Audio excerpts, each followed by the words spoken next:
तो अब हम आज करेंगे एंजाइम्स। तो एंजाइम्स बेसिकली क्या होते हैं? एंजाइम्स ना बेसिकली बेटा प्रोटीन्स ही होते हैं, ठीक है। एंजाइम्स क्या होते हैं? प्रोटीन्स ही होते हैं। कि इसमें देखो मेन तो प्रोटीन पार्ट होता है, पर प्रोटीन पार्ट के साथ साथ ना एक नॉन प्रोटीन पार्ट भी इसमें जरूर होता है, ठीक है, जिसको बेसिकली हम एक मोटे मोटे तो हम उसको प्रोस्थेटिक ग्रुप कह देते हैं। जैसे पीछे हमने कंजुगेटेड प्रोटीन्स किए थे, याद हो तो, जो एक क्लासिफिकेशन था, एक तो सिंपल प्रोटीन थे, एक कंजुगेटेड प्रोटीन थे और एक डेराइव्ड प्रोटीन थे। तो जिसमें प्रोटीन पार्ट के अलावा एक नॉन प्रोटीन पार्ट भी होता है, तो दोज आर कंजुगेटेड प्रोटीन्स। तो all enzymes are conjugated proteins. Paper में क्वेश्चन बहुत सिंपल सिंपल आए हुए हैं, ये सारे बोर्ड के ही रिसेंट पेपर्स का ही मैंने डाला हुआ है इसमें पेपर में। जैसे एंजाइम में सिंपल ऐसे आया हुआ है कि व्हाट आर एंजाइम्स, ठीक है। पर एक बार एक डेफिशिएंसी डिजीज पर भी आया था, और बहुत ज्यादा पहले आया था, कि give two deficiency disease caused by lack of enzymes, है ना, मतलब एंजाइम्स की कमी के कारण। डेफिशिएंसी डिजीज मतलब कमी के कारण ही जो बीमारी पैदा होती है, ठीक है। तो दो मैंने इसमें नीचे डाली हुई है। तो देखो बेसिकली बेटा एंजाइम्स हमारे क्या होते हैं? एक तो ग्लोबुलर प्रोटीन होते हैं क्योंकि पानी में घुल जाते हैं, ठीक है। और कैसे होते हैं? Conjugated protein. तो डेफिनेशन आए तो हम खाली इतना लिख सकते हैं, इतनी और कोई इतनी बहुत ज्यादा लिखने की जरूरत नहीं है, एक नंबर में आए तो, ठीक है। अब देखो बेटा, और उसमें क्या होता है कि all enzymes are globular protein and conjugated protein have a non protein part, ठीक है। इस बात को तो हमें मेंशन करना ही है क्योंकि कंजुगेटेड भी लिख ही रहे हैं। तो जो नॉन प्रोटीन पार्ट होता है ना, हम उसको अगर अब हम उसके फर्दर टाइप्स देखेंगे तो उसको मेन तो हम क्या कहते हैं? कोफैक्टर, एंजाइम के केस में स्पेशली, ठीक है। जब हम खाली कंजुगेटेड प्रोटीन कहते हैं तो हमने उसको प्रोस्थेटिक ग्रुप बोला था, इसमें प्रोस्थेटिक ग्रुप इसके अंदर जाकर आएगा अभी। तो पहले देखो कि जो नॉन प्रोटीन पार्ट होता है किसमें? एंजाइम्स में, उसमें हम उसको क्या कहते हैं? कोफैक्टर। अब कोफैक्टर हमारे देखो दो टाइप के होते हैं। एक होते हैं इनऑर्गेनिक आयंस, जैसे कि हमारे जिंक आयन है, मैग्नीशियम आयन है, मैंगनीज आयन है, मतलब कोई भी हमारी जो इनऑर्गेनिक हमारे आयंस होते हैं, ठीक है ना, समझ रहे हो ना। इनऑर्गेनिक तो मतलब कार्बन के अलावा जो मेटल आयंस होते हैं, ठीक है ना बेटा। तो और ऑर्गेनिक मॉलिक्यूल भी कोई हो सकता है, एक तो वो कोई इनऑर्गेनिक आयन होता है या वो कोई ऑर्गेनिक मॉलिक्यूल भी हो सकता है। अगर वो ऑर्गेनिक मॉलिक्यूल है तो फिर हम फर्दर उसको दो भागों में बांटते हैं, एक को हम कहते हैं कोएंजाइम और दूसरे को हम क्या कहते हैं? Prosthetic group. समझ में आई है बेटा बात? अभी मैं इसको थोड़ा सा दोबारा से समराइज कर दूंगी, पहले मोटा मोटा समझ लो। तो अगर वो हमारा कोएंजाइम होता है तो वो ऑर्गेनिक मॉलिक्यूल कोई छोटा सा मॉलिक्यूल होगा, मतलब अ वेरी स्मॉल मॉलिक्यूल, ठीक है, सिंपल 2-3 कार्बन एटम का, और प्रोटीन के साथ ऐसे लूजली बंधा हुआ होगा, it loosely bounded to the protein, ठीक है। और ज्यादातर वो डिराइव होता है विटामिन से। इस बात को लिखो मत लिखो, ये थोड़ा मैंने एक्स्ट्रा लिख दिया था, ठीक है। इतना ध्यान रखना है कि कोएंजाइम को छोटा ऑर्गेनिक मॉलिक्यूल होता है, प्रोटीन के साथ लूजली बाउंड होता है। और जो प्रोस्थेटिक ग्रुप होता है वो प्रोटीन के साथ टाइटली बंधा हुआ होता है, और वो भी विटामिन से ही निकलता है, पर विटामिन दोनों के अलग अलग हैं, ठीक है। आ रही बेटा बात समझ में? कोई दिक्कत? यहां तक आई बात समझ में? तो अब देखो बेटा कि क्या है हमारा, कि एंजाइम में क्या होता है? प्रोटीन पार्ट होगा और एक नॉन प्रोटीन पार्ट होगा। उस नॉन प्रोटीन पार्ट को हम कहते हैं कोफैक्टर। कोफैक्टर हमारा दो टाइप का हो सकता है, इनऑर्गेनिक आयन हो सकता है या कोई ऑर्गेनिक मॉलिक्यूल हो सकता है। ऑर्गेनिक मॉलिक्यूल अगर होता है तो हम उसको कोएंजाइम भी कह सकते हैं और प्रोस्थेटिक ग्रुप भी कह सकते हैं। अगर छोटा मॉलिक्यूलर लूजली बाउंड है तो हम उसको क्या कहते हैं? कोएंजाइम। और अगर बड़ा मॉलिक्यूल है और टाइटली बाउंड है तब हम उसको कहते हैं प्रोस्थेटिक ग्रुप, ठीक है बेटा।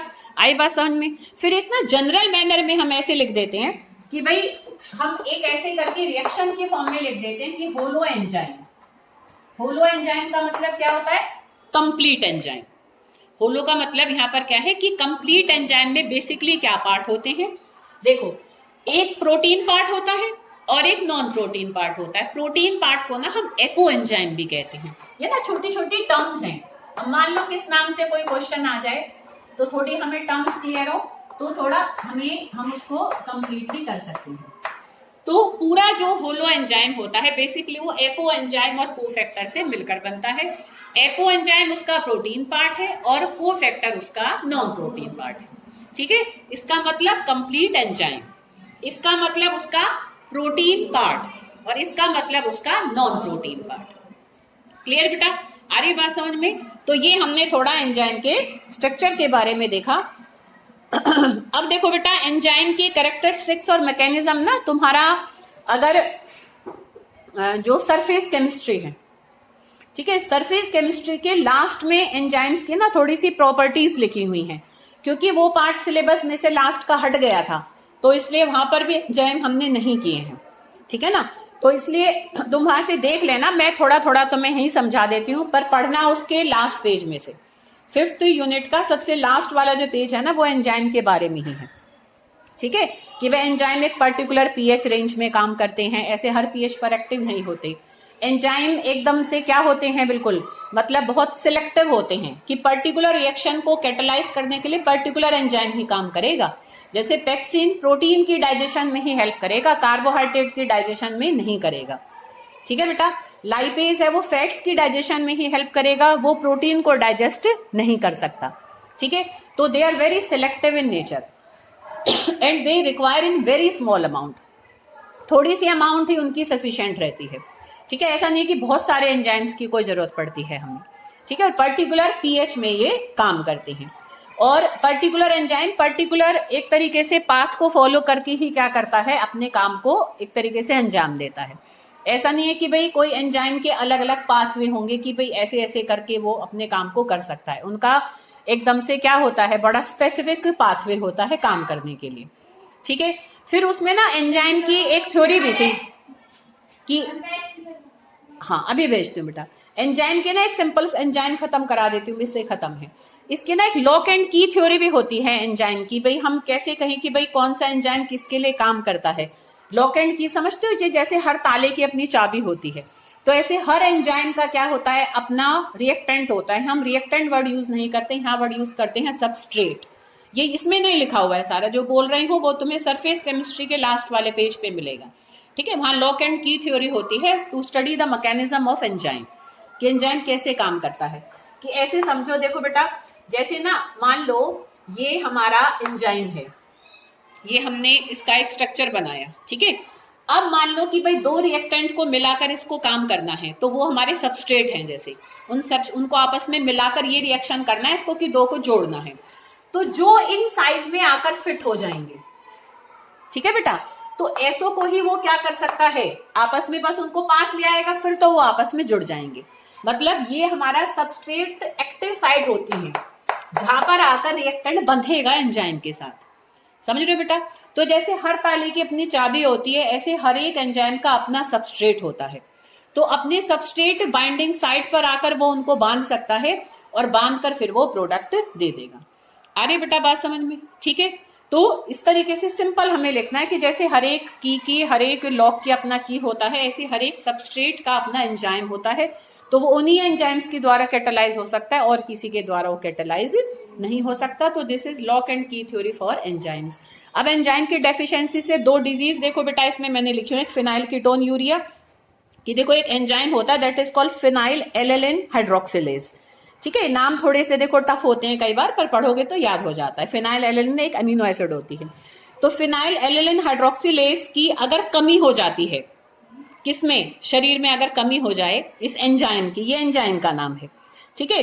तो जो फिनाइल कीटोन करके कंपाउंड होता है, जिसको ना तोड़ने का काम करता है ये enzyme, phenyl alanine hydroxylase phenyl ketone को तोड़ने का बॉडी में काम करता है। तो अगर ये एंजाइम ही कम हो जाएगा तो ये बॉडी में टूटेगा नहीं और इकट्ठा होना शुरू हो जाएगा, तो ये ज्यादातर जाके ब्रेन में इकट्ठा हो जाता है। और ऐसे अगर बच्चों में ये चीज हो जाती है तो उनमें मेंटल रिटार्डेशन हो जाती है, उनका दिमाग फिर अच्छी तरह से काम नहीं करता। तो इस बीमारी को हम फिनाइल कीटोन यूरिया कहते हैं।